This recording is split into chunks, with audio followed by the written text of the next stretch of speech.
El Club de Patinatge Artístic de Sant Vicenç de Montalt, amb només 5 anys d'antiguitat, pot gaudir de disposar de diversos triomfs entre les patinadores i patinadors que el formen.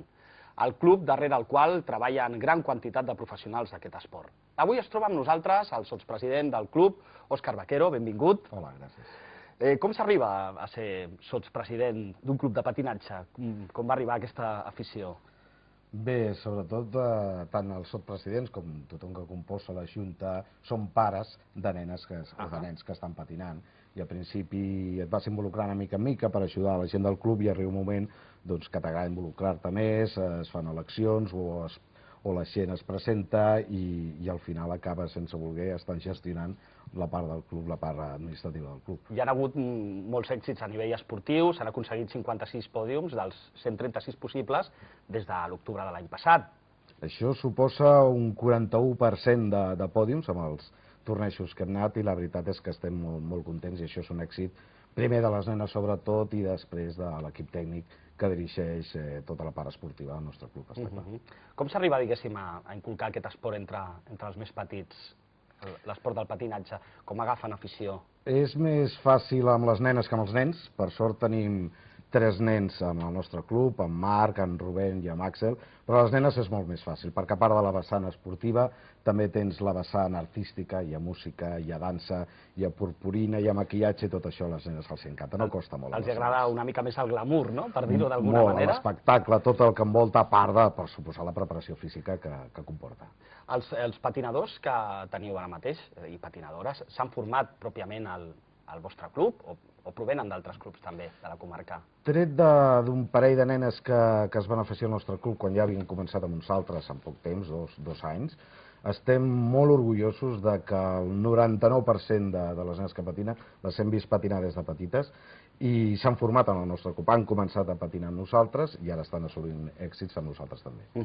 I com responen els socis a totes aquestes alegries i aquests triomfs que ha aconseguit el club fins ara? Suposo que amb sorpresos o amb... No, més com a socis, com a pares. Com a pares. Veure la teva filla o el teu fill ell sol fent una actuació davant de 100 i pico persones, assolir un pòdium i que li donguin un trofeu, la veritat és que com a pare és un orgull. Estan molt contents personalment pels seus fills i en general pel club, per suposat. La gent responen les institucions també, teniu suport de l'Ajuntament en aquest sentit, hi ha un recolzament comercial? De moment, la gent respon, cada vegada respondrà més, perquè estem en una fase molt embrionària del club. Ara comencem a estar en categories més altes i cada vegada venen més pares que les seves filles no estan actuant, venen a recolzar-nos. Per part de les institucions, l'Ajuntament fa el que pot en aquests moments. Esperem que l'any que ve, que estarem en una fase ja molt més elevada en quant a categories, ens recolzi més encara. I en quant a sponsors, encara estem amb la feina de trobar sponsors, cosa que és molt difícil aquest any. És difícil, i potser farem una crida des d'aquí per veure si hi ha algú, sobretot de la zona de Sant Vicenç, perquè és un esport, suposo que feu desplaçaments i aneu arreu de Catalunya, diguéssim, a fer tot el tipus de demostracions i de competicions. O sigui, en quin moment esportiu esteu amb aquests pòdiums ara mateix?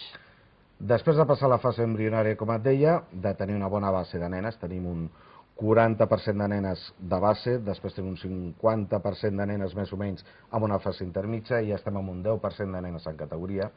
Aquestes són les que ja comencem a desplaçar-nos fora del Maresme o del territori de Barcelona. Per exemple, el dia 19 de setembre anem a Lleida, al Campionat de Barcelona, i en el cas que si es poden classificar, aniríem al d'Espanya, que celebra a Tenerife o a Canàries, a una de les illes Canàries. Per tant, ara és quan comencem ja a desplaçar-nos fora de la comarca i ara és quan necessitem més recolzament. En certa manera, diríem que estem assistint una mica en part a la professionalització del club en algun dels seus vessants?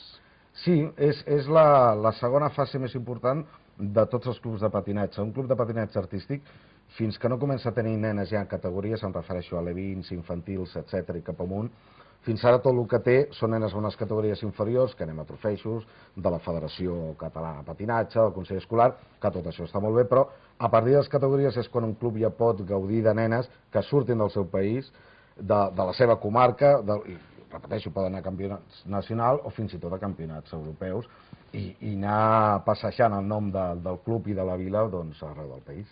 Hi havia hagut una tradició de patinatge artístic prèviament a Sant Vicenç de Montalt? No, tot va sorgir per una activitat extraescolar que es feia, que ho feia l'Ajuntament, fins que un dia el tècnic d'esports va suggerir a algunes mares dels nens que muntessin ells el club. Es va posar en contacte amb la nostra directora tècnica, la Cristina Gavín, que és l'alma mater d'aquest club, i a partir d'aquí es van afegir més gent. Tenim una llista d'espera de 37 nenes que malauradament no poden entrar totes perquè no tenim prou hores de pavellons per poder gaudir-ne, i ara en aquest moment són 55 entre nenes i nens, tenim 3 nens com he dit abans, 55 en total les nenes que estan patinant al nostre club. Teniu previst d'alguna manera ampliar les fitxes del propi club o és un problema d'infraestructura? És un problema important d'infraestructura. Ja hem ampliat 5 nenes des de l'any passat fins a aquest i ara per l'any que ve volem mantenir les 55 nenes per el problema que deia d'hores de pavelló i també per tota la gestió. La gestió del club dels 55 nenes ja és prou important i de moment no podem donar més cabuda, malauradament. En el moment de l'ampliació suposo que s'hauria de parlar amb el propi Ajuntament perquè disposi perquè us ofereixi algun espai alternatiu, diguéssim, o potser parlar amb poblacions que estiguin relacionades amb Sant Vicenç de Montalt o de moment preferiu quedar-vos a Sant Vicenç, refermar el club, consolidar-lo? Nosaltres volem fer casa, està claríssim. Tenim un pavelló fantàstic, tenim una pista anexa que s'ha construït fa poc, tenim alternatives que són les pistes dels 2 col·legis públics que tenim allà i volem fer-ho tot a casa.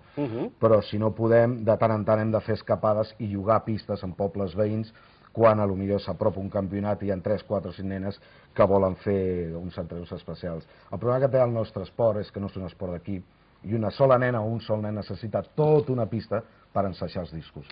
I això és el que entenc que l'Ajuntament de vegades no ens pugui donar a disposició al pavelló durant hores i hores per tots els nens. Quina previsió feu per la propera temporada a nivell esportiu? Quines són les fites a aconseguir a priori? Les fites són, ja tenim 5 nenes a categories, 2 es presentaran aquest any al campionat de Catalunya i si passen al d'Espanya, com deia abans, i l'any que ve 2 infantils que esperem que també es puguin classificar pel Campionat de Barcelona i pujaran també a categories, esperem que 3 o 4 nenes més, o sigui, ens podem trobar potser amb 8 o 10 nenes a categories i aquest ha sigut el primer any que ens hem presentat a categories, hem tret una segona posició al Campionat de Barcelona i una classificació al de Catalunya.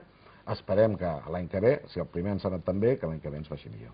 Molt bé, doncs us desitgem tota la sort del món i tots els èxits i que sigueu, diguéssim, implantant aquest estil de club i aquesta manera ràpida de créixer a nivell esportiu. Gràcies per estar aquí, això és casa vostra i ja sabeu que ens teniu per la difusió de les vostres notícies esportives. Moltes gràcies. Gràcies.